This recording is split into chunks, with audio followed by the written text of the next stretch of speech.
He's going to be interviewed tonight by David Gergen. David's a professor of practice here at the Kennedy School and the co-director of the Center for Public Leadership. And I'll turn it over to David to do a formal introduction and to take it away. Thank you, gentlemen. Thank you, Trey. Thank you very much. And John Odierno, we're so pleased to have you here, sir. Have you ever seen as many ribbons? Isn't that unbelievable? Look at how many ribbons he's got. That comes from 37 years of devoted service to this country and to the maintenance of peace, or trying to build a structure of peace, which is the Army's responsibility. He's been sort of an Army guy. General Odierno is extraordinarily well respected and among military folks, and he's now the Army Chief of Staff after 37 years. I'd like to start, sir. This is we like to think of this as the foremost forum at Harvard, and it draws people from all over, and some will be very embracing, and some will be bracing. You can take your choice, but they'll, I'm sure, all be respectful. But we're delighted you're here, and I think we should start by asking you. This is partly going to be a conversation about leadership, partly about world affairs, but I think we're all curious to know about your own journey and how you came to be the Army Chief of Staff. What does the Army Chief of Staff do? Tell us a little bit more about that. Well, first, as the Army Chief of Staff, you kind of have a dual-hatted responsibility. So under Title 10, which is the code of the U.S. government, the Chief of Staff of the Army is responsible for manning, equipping, and training the Army in order to provide it to the warfighting elements of our nation in order to conduct business. The second hat is you're a member of the Joint Chiefs of Staff. As a member of the Joint Chiefs of Staff, you provide a policy guidance and advice to the Secretary of Defense and the President, usually through the chairman, but sometimes directly to the Secretary of Defense and the President. And so that makes it a very interesting job, because you're responsible for raising an army, training it, making sure it's ready, but you're also responsible for policy and military advice to our policy decisions that are made inside of the government. So it's a very interesting and sure is fulfilling job. Well, along the way, I'm sure you've met the Deputy Secretary of Defense. Ash Carter was a member of the faculty here until he went directly to Washington.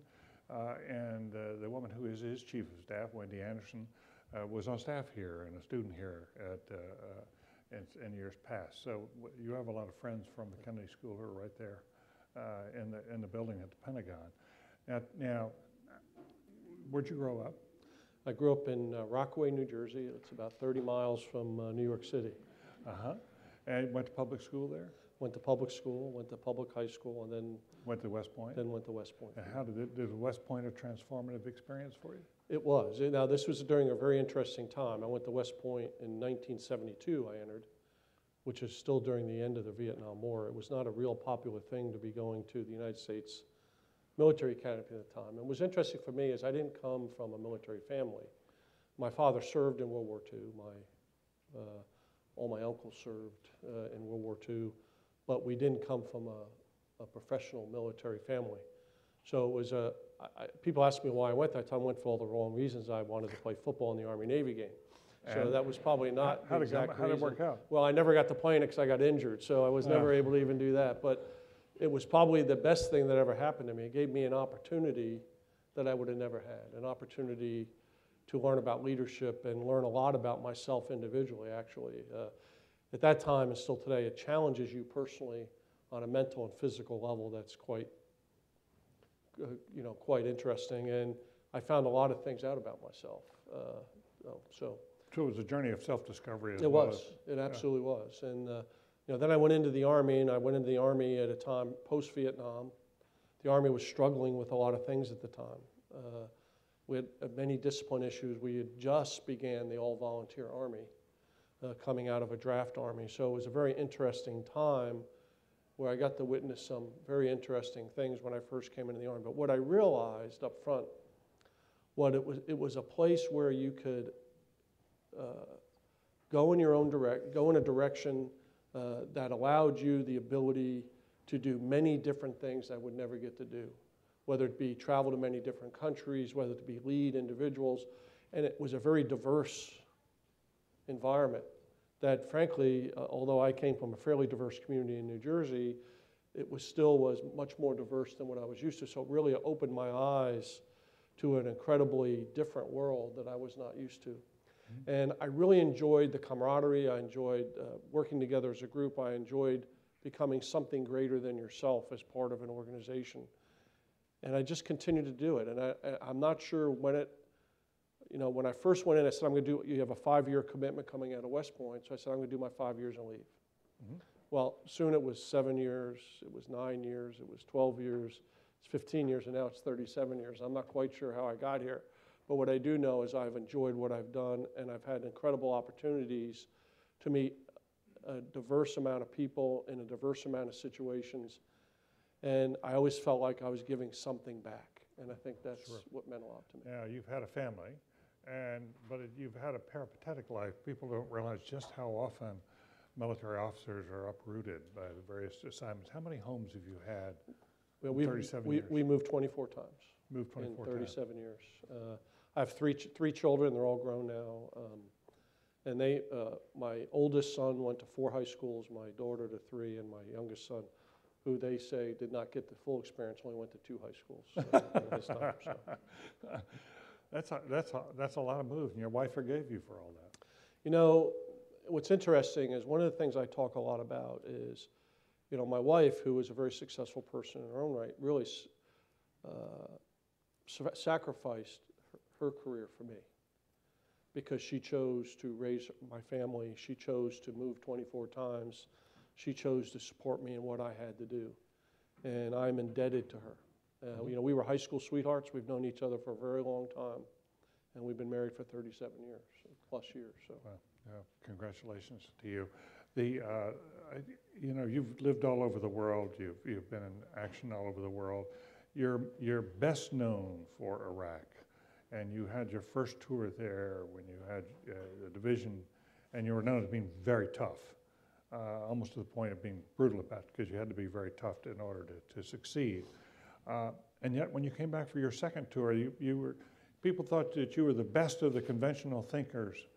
And then, as the Washington Post reported later on, you became the most interesting of the unconventional thinkers in your second tour there, and you really took on the establishment to say, we need to increase the forces, we need a surge. What brought you to, I'm interested in how you made that conversion. I don't consider it to be a conversion. I consider it to be your ability to adapt to the situation that you're given.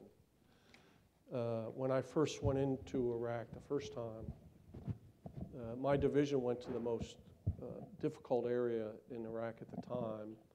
We had the area where Saddam Hussein was born, where he grew up, and where all of the leadership of the regime resided and their families. We also had the area that went all the way out to the Iranian border that caused problems with the Iranians as they were trying to gain control. And then we had the area up in northern Iraq in Kirkuk, which is the Kurd Arab area. So it was a very difficult time. So although some people believed we were heavy-handed, we also actually opened schools, we developed new governments, we did many other things as well. But we did what we had to do in order to stabilize the area. And during that time, we captured many of the senior leaders, to include Saddam Hussein, in our area. And you had to be tough. And the reason we did that is we had to work our way through that in order to do that. And then when I came back, obviously, the thing I've learned about a leader is you got to constantly learn, you got to think about what you did. And the time in between, I had a chance to think about where Iraq was going, what I thought was the right things to do when I got back. I talked to lots of different people. I tried to evolve my thinking, learn about what was important and what we were trying to achieve. So I came back, obviously, and Iraq was a very different place. This was 3 years later. So it was 2 years later. It was a little bit different, and it was a different situation, so you had to adapt. We were losing. We were. There was a civil war basically going on between the Sunni and Shia. And I came in there, and I was kind of concerned when I got in there because it really was the violence was starting to go up, and we had to make some decisions. Somebody asked me, what do you need to adjust this? And I said, first off, we have to get all of our military back into the towns, villages, and cities. We had moved back into large forward operating bases, and then they would commute to work every day. And what happened is we lost sight of understanding the population, understanding what we needed to do was to protect the population so they gained confidence in us And once they gained confidence in us, they then provided us information about those who were creating the violence. So we pushed everybody back out into the cities. And people thought that this was going to make it more dangerous for our soldiers. And I actually felt it made us more secure because we were out there living with them. We were learning more about them. We were gaining the confidence of the population that was out around us. But in order to be successful, we knew we needed more people. And so, although it was not popular at the time, we went back in and you had strong resistance up the line. We did, yeah. But my assessment was that we needed it. It was very interesting. I got a call. So before I did this job, I was the military assistant. I was the assistant to the chairman of Joint Chiefs of Staff. In that job, you're the military advisor to the Secretary of State. And so I did that for 18 months. I was military advisor for Colin Powell for 4 months, and then Condoleezza Rice for 14 months. And when I got back over there and I was asking for more people, I got a call one night, and it was Secretary Rice. And she asked me, she goes, I'm not sure I can support this. I'm not sure it's something I want. We had a long conversation. I explained to her exactly why I thought it would work. I told her why we needed it. I laid out several details. And later on, she told me that conversation changed her mind.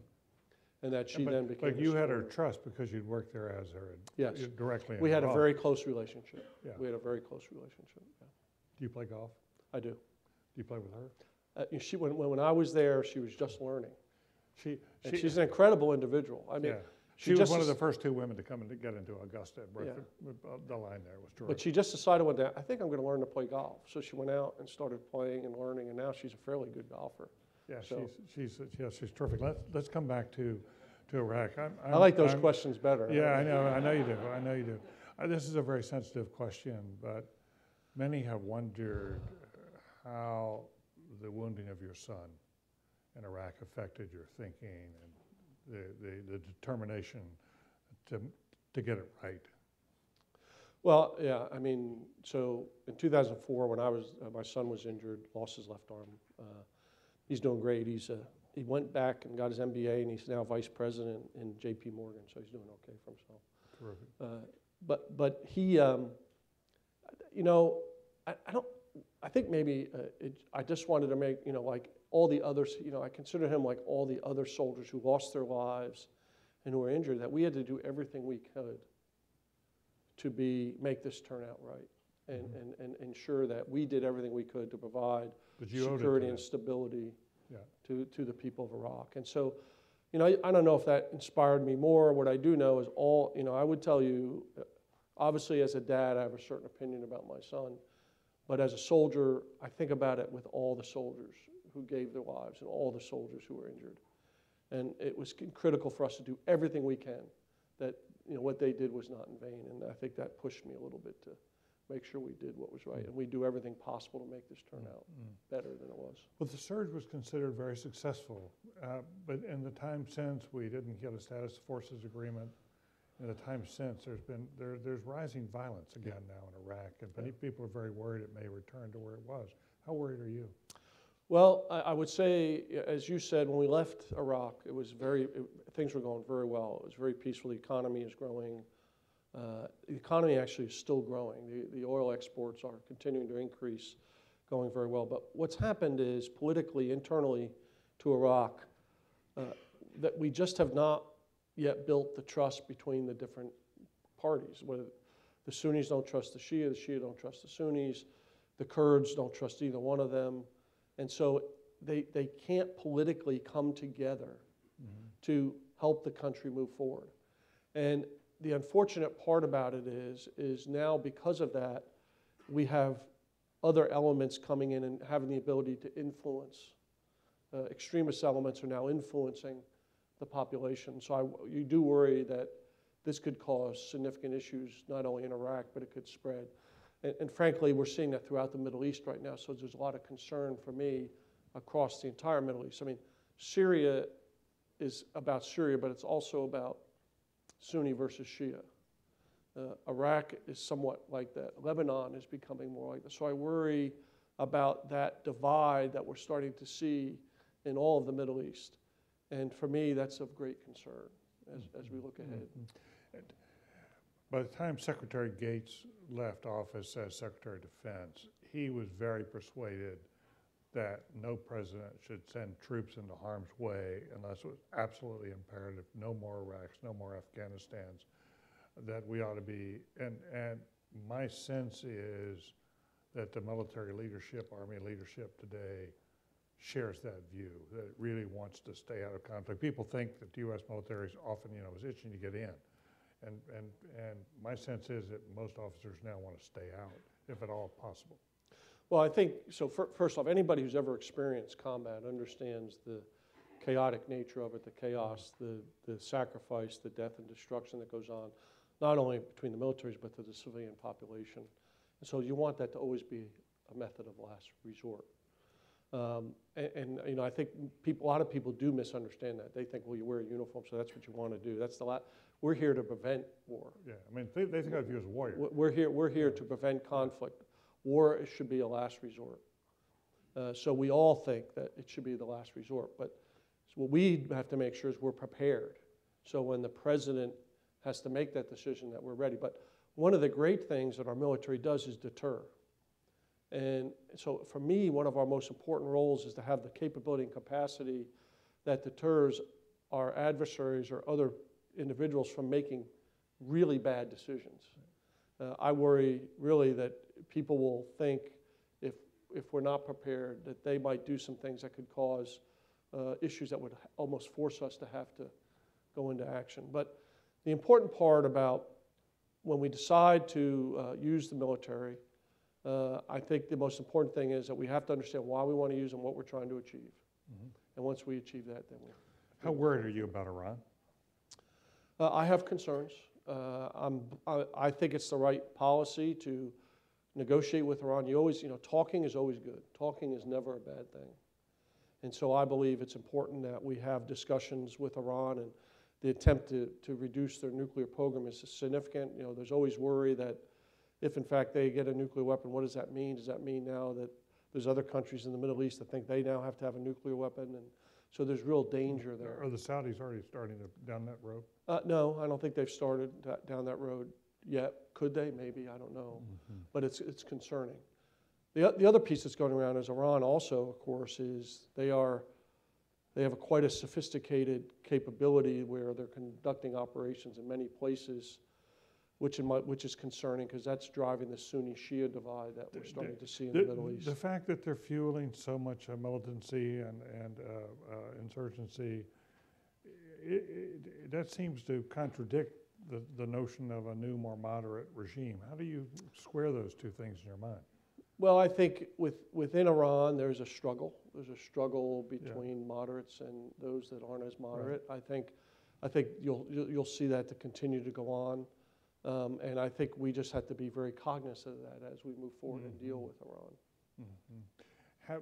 Have we, when Chuck Hagel was going through his hearings, he talked about containment as a potential way of dealing with Iran should they get a nuclear weapon.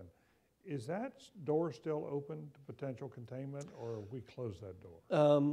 I think we're not having a lot of discussion about that right now because it really is an attempt to ensure doing everything we can that they don't develop a nuclear weapon. And I think we're doing that through sanctions, which are having some impact, and negotiations. I think that's important. I think it's important for several reasons. One is what we don't know is, again, what is the second, third order effects if they decide to attain a nuclear weapon? What does that mean? Mm-hmm. What does it mean to the rest of the Middle East? What is the reaction that the rest of the Middle East will have? And I think it could create great instability. So I think we should be, as we are, focused on that now.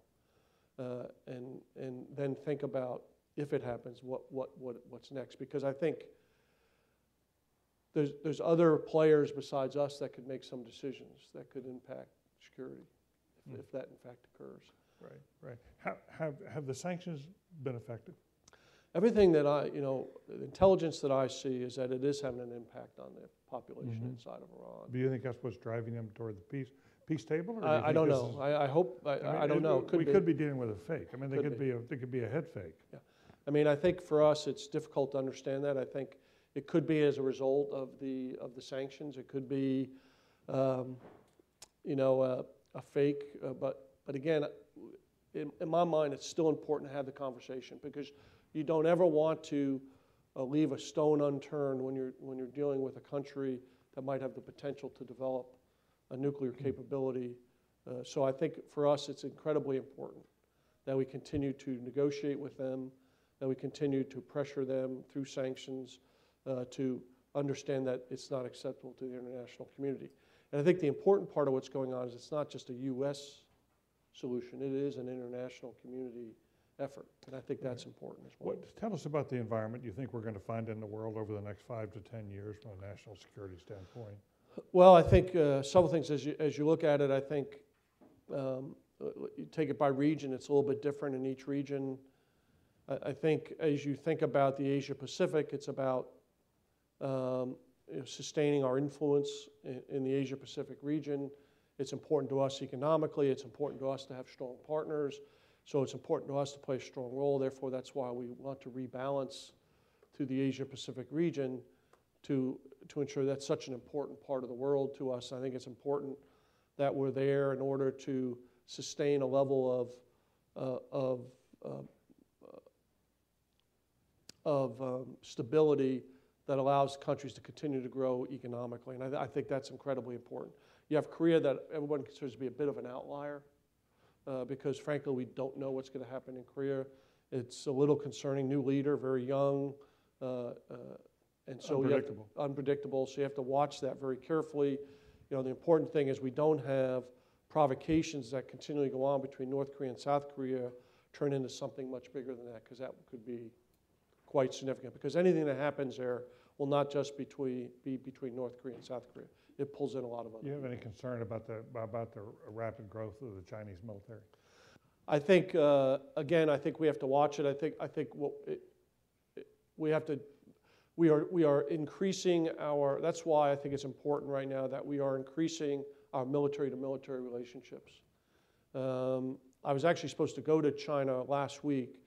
I had to cancel because I was called to testify in front of Congress on the sequestration, so I had to. It's a close call. I had to push it off. So I'll go sometime after the first of the year. But the Chief of Staff of the Air Force just returned from there. We've had discussions with their Navy. So I think it's important right now that we continue to build military-to-military relationships, start to build some trust, exchange ideas. We actually have, we have 60 soldiers, Chinese, from the Chinese Army in Hawaii now, training with us there. So we're trying to create confidence, trust, a little bit more transparency, and I think that's important as we move forward. So I think, again, us being focused on the Asia Pacific allows us to do that, allows us to build some trust, allows us to work with our allies and partners over there, allows us to work our relationship with China, which I think is key in the future. It's interesting, when you started talking about areas of the world, you immediately went to Asia and not to the Middle East. I mean, I just would assume from the outside that you spend a bulk of your time worrying about the Middle East. I do. So that's kind of a longer term, and I'm also talking in the sign of our defense strategic guidance. That's our number one priority. So second right behind that is the Middle East. Now, if you look at something that could happen in the next 2 to 3 to 4 years, that's where you look is the Middle East. I see. And so long-term, medium-term, long-term, it really is Asia-Pacific. If you leave Korea as an outlier because of the unpredictability, the Middle East is probably something that's more closer in that we might have to deal with, some unknown thing that happens. And it's centered around a couple things. One I talked about was this potential Sunni-Shia divide that we watch very carefully. And the concern is, so in the Middle East, what are our real interests in the Middle East? First is the free flow of oil. Now, the U.S. is becoming more and more energy independent, but it's the flow of oil to other people because that maintains a level of stability both regionally and internationally, so you want to keep the free flow of oil. Second is the weapons of mass destruction. You want to make sure that they don't fall into the wrong hands, and you want to make sure that they're under control, so that's the second most important concern.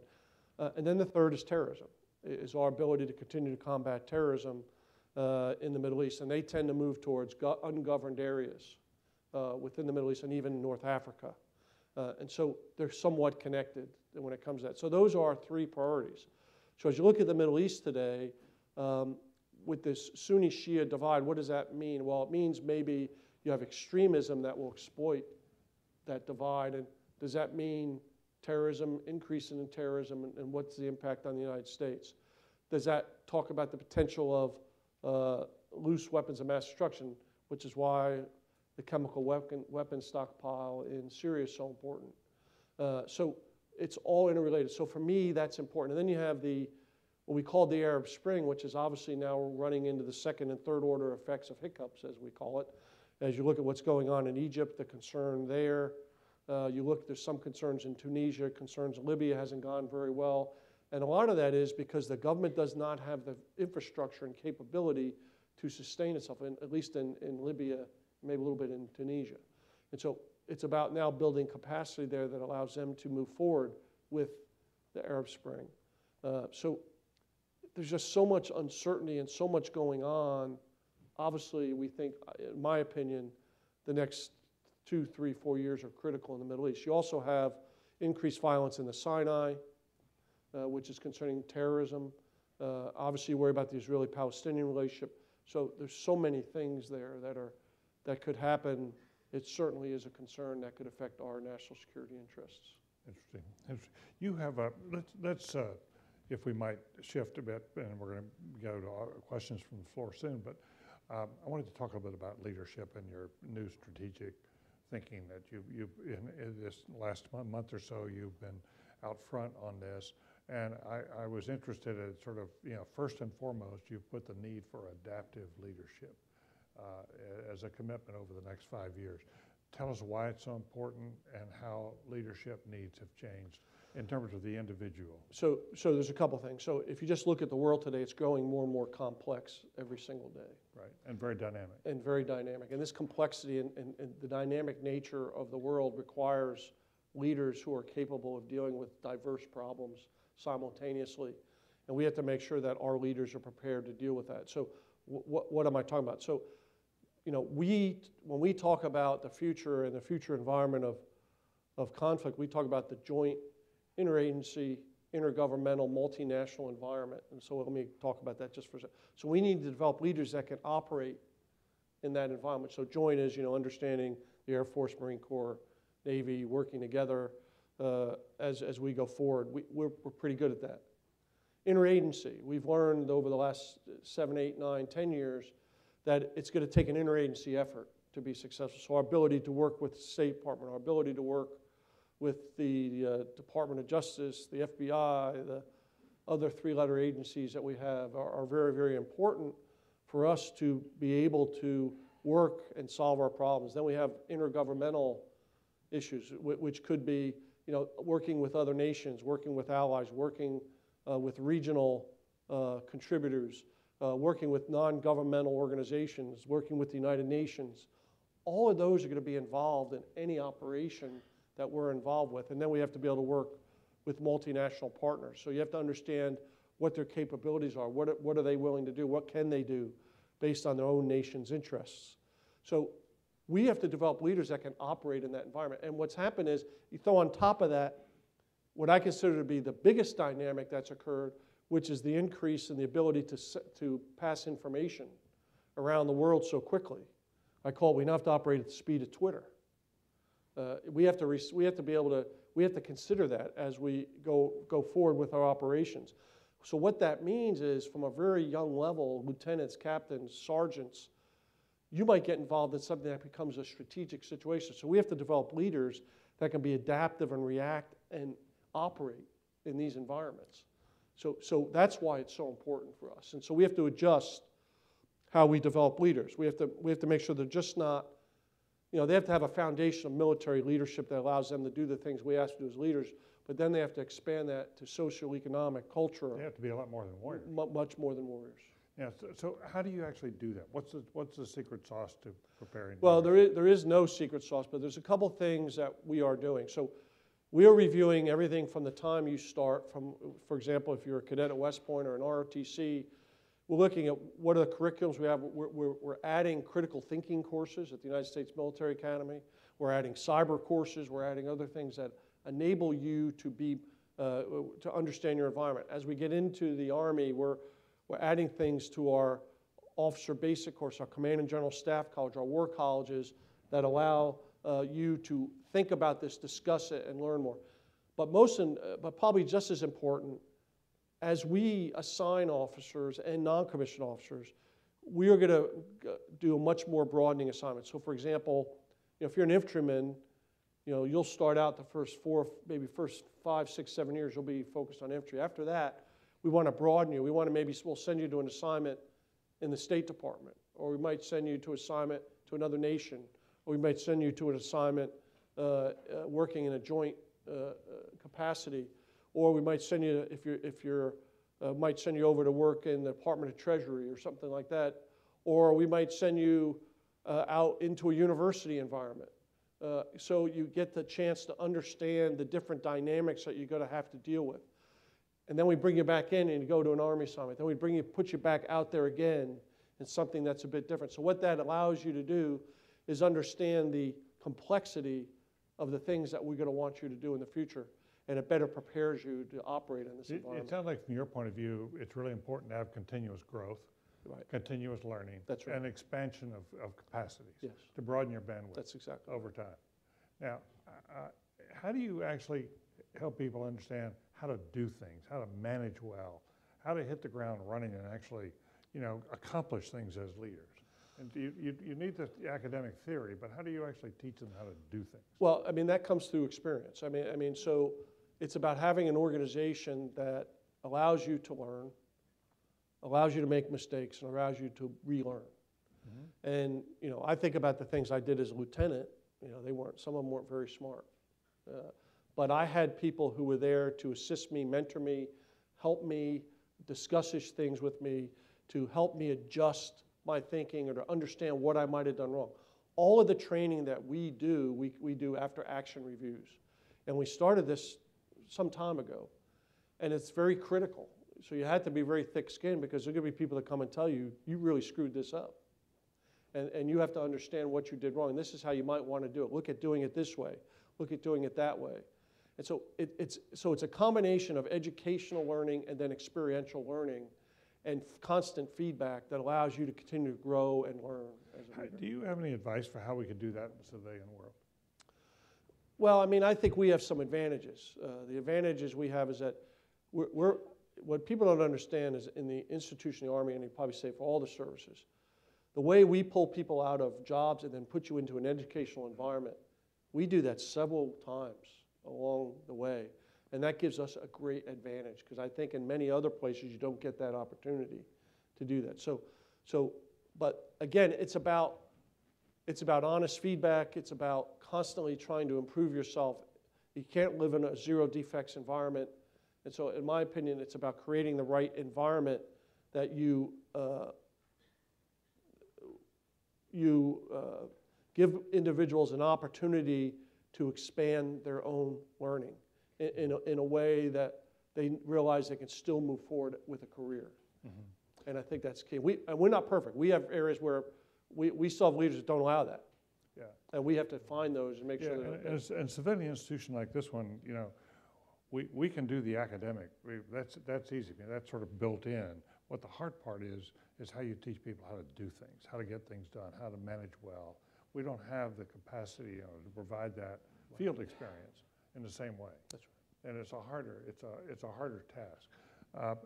But one way to do that I would just say, what we like is the interchange. So the fact that there's hundreds of military, maybe thousands, I don't know, but there's here that have experience. Mm-hmm. That come to school here and many other places. We do. We have like 275 veterans on the campus. Yeah, so sharing that is important, but also share. So the opportunity to interchange ideas with people who have experienced those kind of things, I think is helpful. We need that as well. That's important for us. Well, the military veterans in our classrooms are really making a difference at this school, the business school, and the law school. Yeah, everybody's aware of that now. Let me ask you about something that's been interesting, because you were trained as an engineer. You went to NC State to get a master's degree. You had a couple of master's degrees, really. And yet, in your speeches and your conversations, you seem to show a real appreciation of history. You thought about that.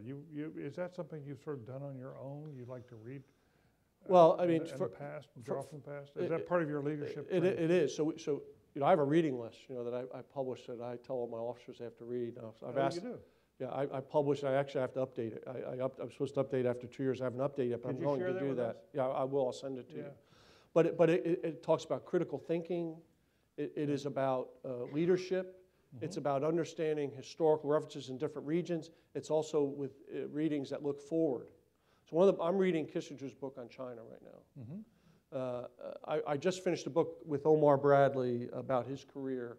So it is important to think of history, because when I read the book 1776 by McCullough, as I was reading, I said, George Washington had the same problems we have today. Yeah.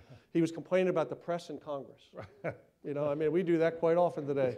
and that he wasn't getting the support that he needed in order to accomplish the mission that he was given. But it's important to realize and put that in perspective and understand that people have gone through, although the environment's different and where the world is might be a little bit different, people have walked in your steps forward. So it's important to understand that. And then it allows you to look to the future and say, okay, now how does that pertain? What they said, what I'm learning, how does that now allow you to look forward? And sometimes that's the most difficult thing, is how are you willing to look forward and say, how does this translate? This is how I see the world. The one thing we're not very good at is predicting the future. We're lousy at it. We have never fought a war that we thought the military, we've never fought a war we thought we were going to fight. We always fought something else. And the quotes I like to throw around today because of our budget issues is, if you look prior to World War 1914, people said we'll never fight another war. Technology is advancing, it won't be worthwhile. Then we get into World War I. Then after World War I, the war would end all wars. We'll never do this again. World War II comes. We're going to go into nuclear deterrence. We're never going to fight a war. And then only 5 years later, we're in Korea fighting. So we're not good at predicting the future. The force that we fought Desert Storm and in Iraq and Afghanistan with was a force that was built for the Cold War against the Soviet Union in the 80s. And then when the Soviet wall came down, okay, we don't need that anymore. Then all of a sudden other things happen. So so that's why adaptiveness is important. It's about understanding history and then trying to project forward what you think you might need to do and what is the kind of army I need to have. And that's the biggest challenge I have as the chief, is trying to think forward, how do I direct people to help us where we want to go? What is the kind of capability our country needs and the president needs as a last resort in order to maintain the stability and security that we want for our nation? Let me ask you one more question and let's go to the floor. The military, the Army has had a great deal of success at integrating racially. That same success has not come with regard to the treatment of women. How are you going to deal with this? What's the problem and why is it so elusive? So what's interesting is, women are making great, so for example, this has happened during my time in the Army. So when I went to West Point, there was no females. They came, actually, I graduated on June 2nd of 1976. The first female walked into West Point on July 1st, 1976. When I first came in the Army, there were very few females that were in the Army. They were there, but there's very few. So we're in a period where this has grown over 40 and 50 years. And so the opportunities have grown tremendously for women, and they're going to grow because we've now opened up all combat MOSs to women. Now, we're not going to execute that till the end of 2015 because we're studying it and make sure we set them up for success so they can be successful in operating in any one of the entities that we have in the Army. So we're still evolving with women. So the second piece to that then is this part of sexual assault and sexual harassment. And so for us, it's about changing the culture. So we can come up with all different ways to try to have anecdotal fixes that we think might fix the need. But the bottom line is you have to change the culture. And it's up to us to make sure as an institution that from the time you come in, and we get people from all different parts of society. When people come into the Army, they come with different thought processes. They come with different backgrounds. One of the things I learned, I was very naive when I first came in the Army. I came from a very strong Italian family. I had a mother and a father. I had a grandfather. I had uncles. I had aunts. Very strong family back. And I assumed everybody had that. And I soon realized that is not at all the case. And in fact, in the Army, we get a lot of people who don't have two parents, might not have any parents, might come from very different backgrounds, socioeconomic backgrounds. So we have to bring all those people together and say, here is what our values are. Here are what our ethics are. Here are what our standards are. And you got to start that from the first time they walk in the door. And so we have made some progress, but we have not made anywhere near enough progress. But we are now emphasizing it much more now than we ever have been. So we've had a wake-up call here about this. And so for us to have a permanent fix, it's about changing the culture. We have a culture that says we're supposed to be we never leave a fallen comrade. We always protect ourselves. We're always there for our fellow soldiers. Well, we're not there if we have one soldier assaulting another soldier. That doesn't anywhere fit in our moral and ethical compass that we have, or our soldier's creed, or anything else that we have. And so we have to make sure they understand it's just simply not acceptable. And so that's the real thing we have to do. We're making some progress, but we have a lot of work to do. My worry is we're trying to legislate some fixes to this, and I worry that the second, third, and fourth order effects of this could make it worse, not better. And that's some of my concern. Changing cultures is hard. It is. It's very difficult. But you've got to make it happen. I mean, so when I first came in the Army, there was a racial issue. There's a huge racial issue. We might have some minor racial issue, but we don't have a racial issue anymore. Right. So it's the same thing. Mm-hmm. And so we can no longer have this thing of sexual harassment, sexual assault in the workplace. And and the Army's not the only place it occurs. It occurs in lots of other places. But I think people expect us. It should not happen because of who we are and how we have the ability to change things. I think it's up to us to make sure that we create an environment where women can succeed.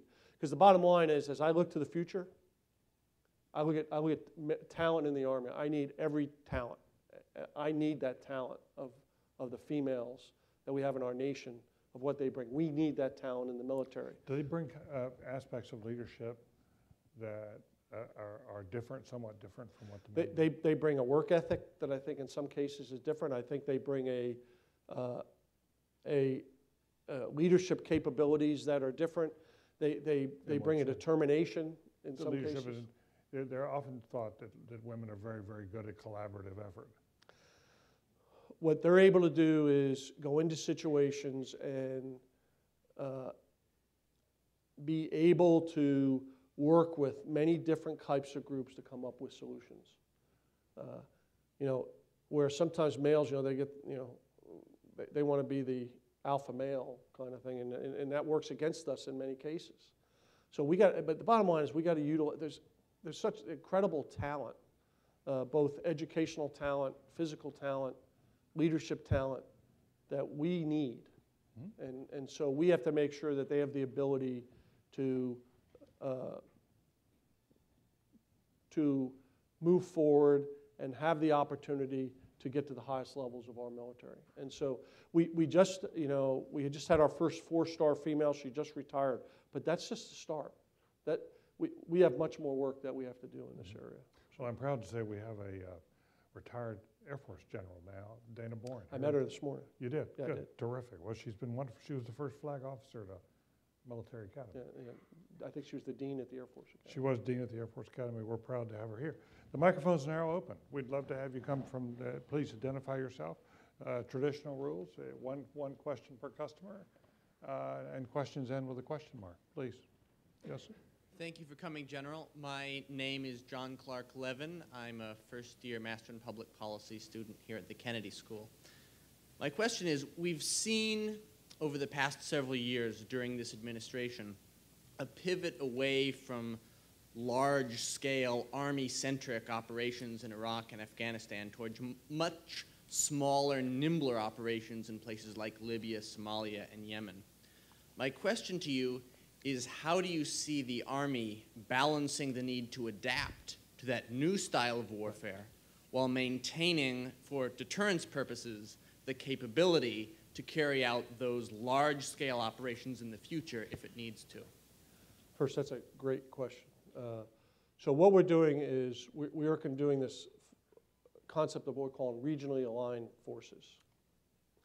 So what we're doing is we're taking our forces, all types of forces, engineering forces, communications forces, combat forces, we align them with the different regions around the world, which is then used by the combatant commanders in that region to build partner capacity, to conduct small-scale operations if necessary, to do exercises with our multinational partners.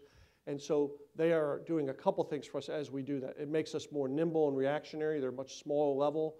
They can operate as a platoon, 30 people, 100 people, 200 people. They can provide capability and build capability, which is one of the most important things we want to try to do in many different parts of the world. It also actually helps them to become more familiar with that region. And so we have a better understanding of their social, economic, and cultural issues. So that's the kind of shift that we're seeing. So we do that, but we still have the capacity, if necessary, to use, as you say, a deterrent force to ensure that we don't have people making bad decisions.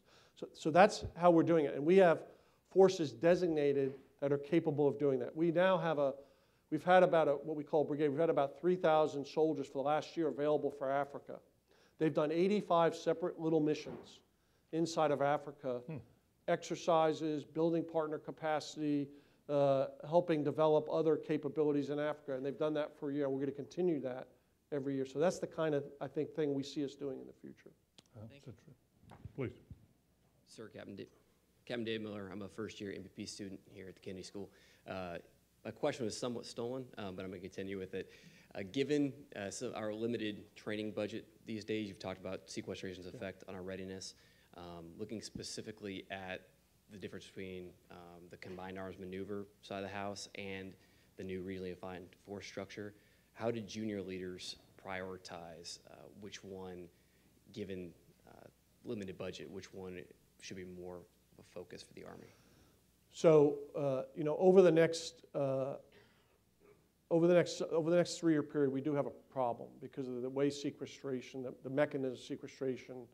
We have a readiness issue. So what we're going to do is we're going to pick a portion of the force that goes through what we call a very complex operational environment that includes combined arms maneuver, counterinsurgency, irregular warfare, and we will make sure that they are trained to do that. We will slowly increase that over time as we continue to reduce our force structure.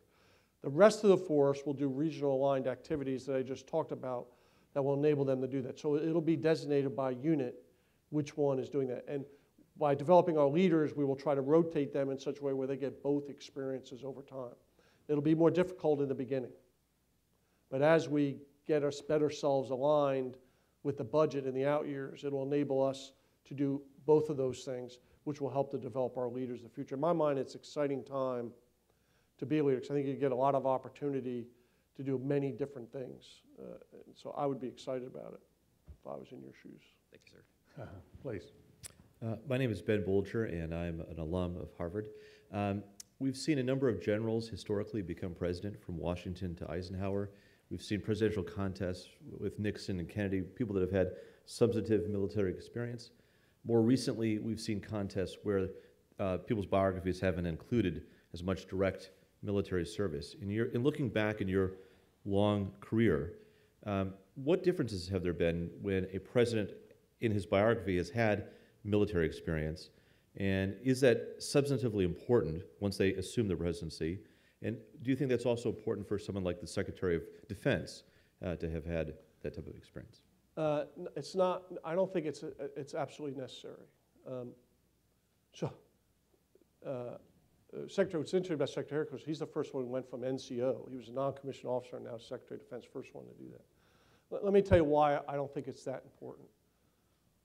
Obviously, I'd like to see military experience, much more military experience in Congress and other places, so they have an understanding of service. It's more about service, what we do, and understanding what the military does. But Dwight D. Eisenhower is one of my heroes. I bet you a lot of the generals would say, as a president, they're not quite sure they agreed with a lot of his policies. And what I would say is if you had a lot of extensive experience in the military, that might not be such a great thing for the other military leaders because he might believe he knows enough where he doesn't have to ask for advice. Where we have, kept us out of war. Kept us out of war. Where today, I think, they have to rely on our military advice. And so I think it allows for that conversation. And I think that conversation is really important. And they have their own views, and the president makes his own decisions, but they get to hear us, they get the chance to hear what we have to say, and then make their, I think that conversation is really important. And so I'm not hung up that they have to have military experience. And I don't know if it's better or not. I think it's individual. I mean, I really do. I mean, I think it's individual leadership, and they might have different kinds of backgrounds. Do I think a general could be a president? Yeah, I think they could be. But I think today, in the complex world we live in, you have to be very diverse. And you have to understand a wide variety of issues in order to run this country that we have, this great country that we have. And in my opinion, it doesn't matter. It's about having leadership skills and then the ability to listen to others. Could you tell us a little bit more about your relationship with President Obama in that regard? Sure. I've had a very interesting, so the thing I'm most proud of was I was the commander in Iraq when the new administration came in. So I was sent over there by President Bush, and I was there for about 6 months under him. And then my last 18 months as the senior commander in Iraq was with President Obama. And one of the things I'm most proud about is that transition I was able to make sure I gave him what he needed to make the decisions that he thought were necessary as we move forward in Iraq. And so for me, it was very important. What I have found is both President Bush and President Obama want military advice. They listen to their leaders, but they have to make their own decisions. And contrary to what people write and say, both of them were incredibly smart, gave great advice, and I have found them to be very engaging in both cases. And I feel, honored that I had the opportunity to work with both of them. And this week, actually, on Tuesday night, all the Joint Chiefs were over with the President, and we had a great discussion on readiness and other issues. And so, it's a constant dialogue that we have, and it's a very important one. Please. Hi, sir. My name is Catherine Munson, and I worked for Secretary Panetta at OSD. My question, I think, is kind of coalescing on all of the last three questions. In times of budget austerity, given that we're going to really need a lot of creative problem solving, how can we create an environment that is creative, looking at these problems on a civil-military dynamic? How do we harness all of the value that's at the table? It's hard. And so one of the things that's most frustrating to any of us that works in the government, especially in the Pentagon, is I would love to be a CEO and really control my own destiny and be able to just worry about the board. But we have lots of other people who influence what we do. So you got to work within the framework of the bureaucracy. For example, although I get to spend the money, the Congress gives me my budget, and they give very specific guidance, in some case, on what you can do with that budget. You also have, the national security advice that you get and what you have to execute. So you don't have complete freedom. So that's sometimes, and I'll say that's bad. I think that's the way we should be set up. But it sometimes limits creativity because it takes you 10 years to be creative, not 1 year or 2 years. And so as I look at where I want to go with the Army, it's a 10-year process. And what you have to do is set it in place and then convince people to agree that we have to look at some new creative ideas, fund some of it, and then continue to move it forward through several different administrations, congressional administrations, presidential administrations, and oh, by the way, Army administrations, as you have different leaders. And so that's what makes it difficult. But it doesn't mean you can't be creative and come up with new ideas. You have to just be careful because this is very serious business.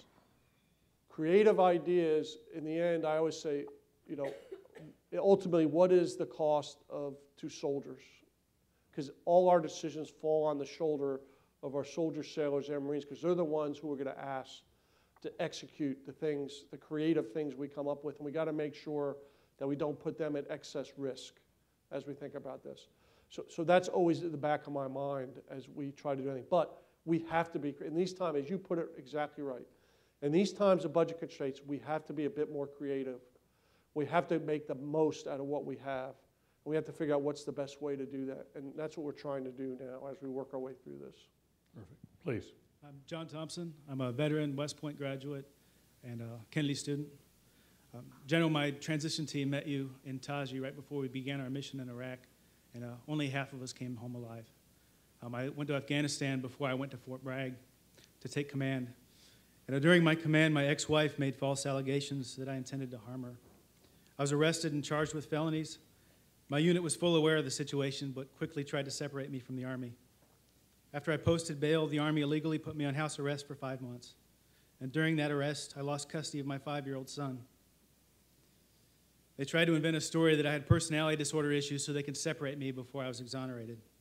And I stood my ground until I was exonerated. I spent $100,000 on attorneys and psychological evaluations, and I filed an Article 138 complaint. It's currently in your Inspector General's office. The unit, they refused to provide me a copy of the investigation and insisted I file the Freedom of Information Act request. I filed the request, and General Nicholson has ignored it for 9 months. Now, the Army's illegal actions cost me my career, and more importantly, my son, after 17 years of service. I filed a lawsuit against my ex-wife. Would you please help me get a copy of the investigation? I'll take, as soon as I get back, I will take a look at it, and you give me my information to my XO here, and I'll personally call you and get back with you. And General, on another note, this has been a very big character building incident. It's taken a lot for me to get from where I was in the Army to this microphone. And I've noticed that the Army, it's just very difficult, an organization that big, to change directions. And it's top-down driven. Would you consider, on your evaluations for officers and non-commissioned officers, placing a block for an Army leadership objective, something you could change with a MILPER message, so when we have issues like sexual harassment and suicide prevention, you could challenge those corporals and second lieutenants to take action right now? Yeah, actually, we just are doing a new OER, and actually that is on there. Specifically sexual assault, sexual harassment, and command climate. And we've added that into the new system because we think it's an important measurement. So, and that's coming out in April of this next year, actually. Thank you. Thank you. Good luck. Yes, sir. Sir, my name is Major Don Gourley. I'm one of General Rice's men, but before that I was an exercise planner over in Germany. Before I ask my question, a lot of us served under you in Iraq, and I just want to say thank you. You gave us a firm hand, and we always knew you had a steady helm up there. My question goes back, though, to about training in an indirect way. If you could imagine that all your 3-year combat training centers just disappeared, and you didn't have a 10-year program, you got to rebuild it the way you wanted to, what might it look like, sir? It's an indirect way of asking you about how you see the future of training and where we need to go next. Yeah, I think, so what we're trying to do is it's about building this complex environment that I've tried to describe here a bit. And it's an environment that would require simultaneously doing some level of combined arms maneuver, nation building, insurgency, and deal with irregular warfare. And that's actually what we're trying to do now at these training centers. We're trying to adjust them because the complexity of the situation that we're going to ask our leaders to be in is going to require them to operate across a very difficult spectrum of operations at simultaneously. And so we want to be able to give them that experience that provides them the ability to think, to be more free thinking in how they solve problems. And that's what we're trying to get to. We're not quite there yet, but we're getting there.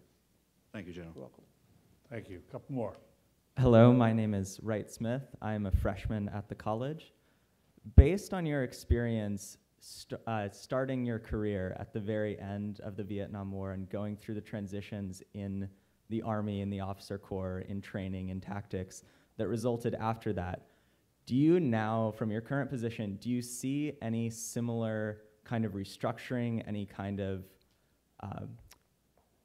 Iraq syndrome that might result in the next generation of officers after the Iraq-Afghanistan experience? I think we have to constantly adjust and adapt and change. And so what we now have to do is say, you know, we learned a lot in the last 10 years. And we had to learn in contact, for a military term. And we had to adapt and adjust how we did things. We went into Iraq thinking we're going to have to do one thing. We ended up doing something completely different in the end.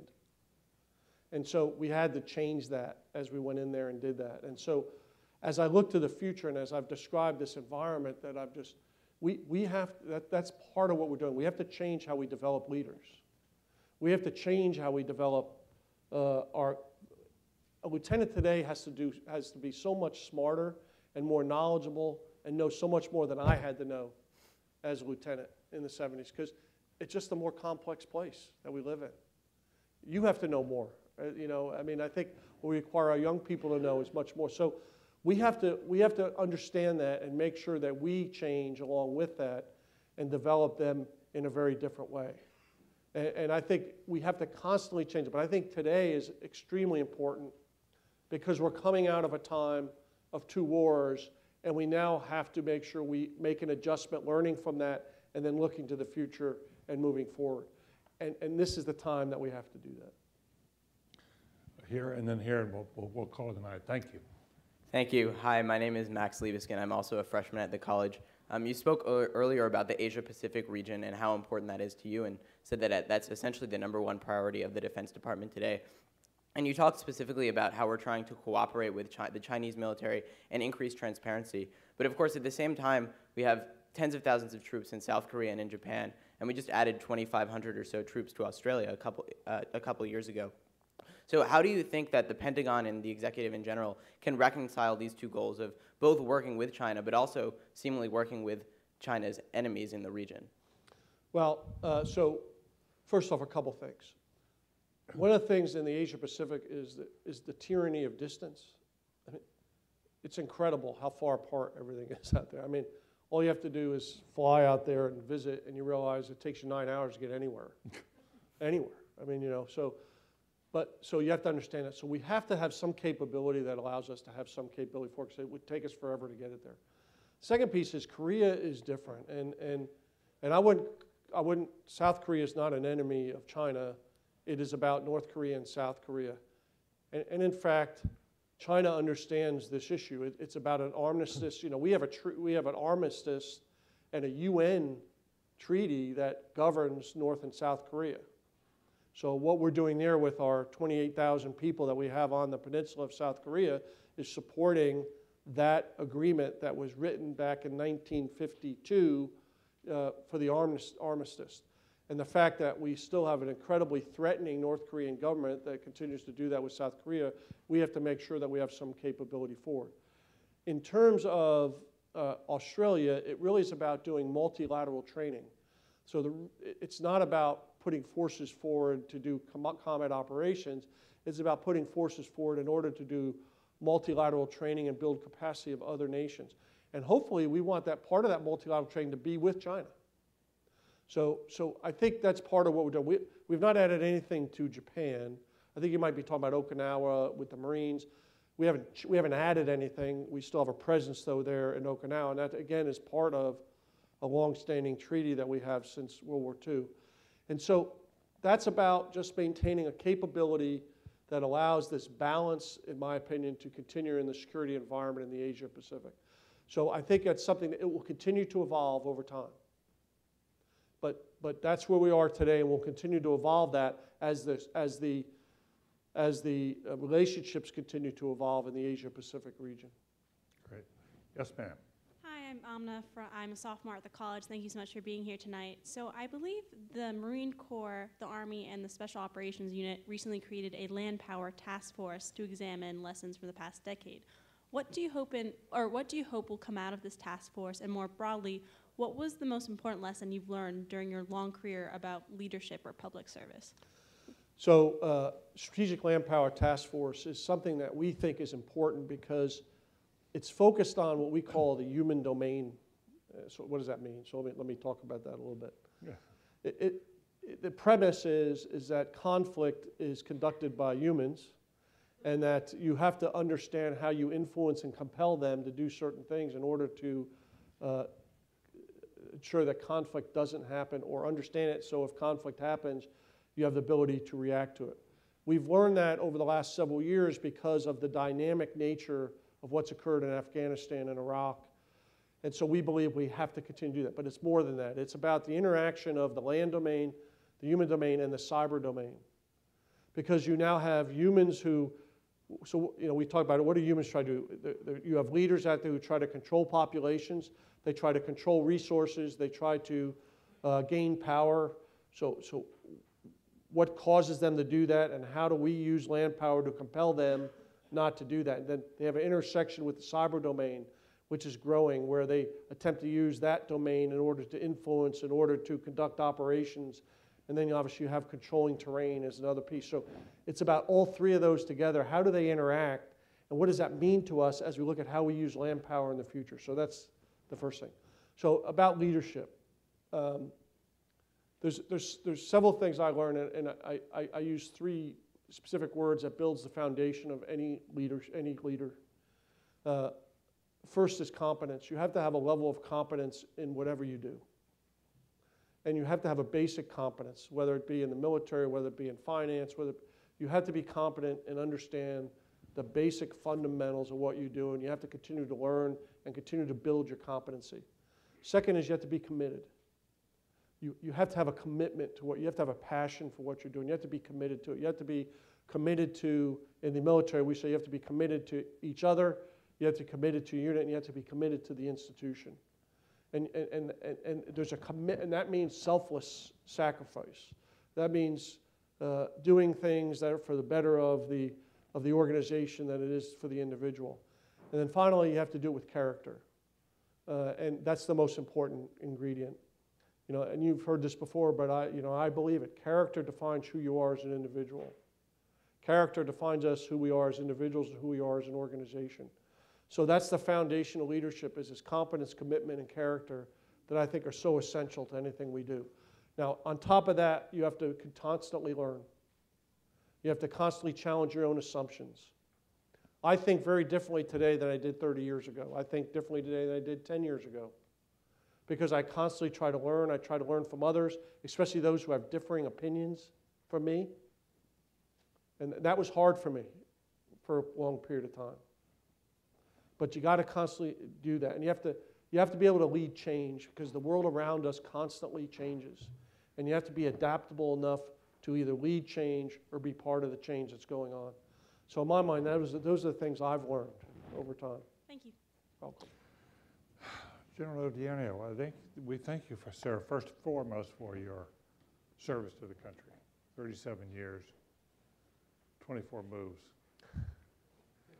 That got our attention.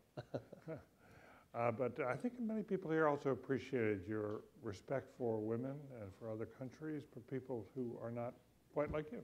Yeah, it's had different backgrounds and what you learned about that. We also thank you for your reflections on leadership and your efforts to make the world a safer place. Thank you, sir. Thank you for coming tonight. Thank you. Thank you. Thank you.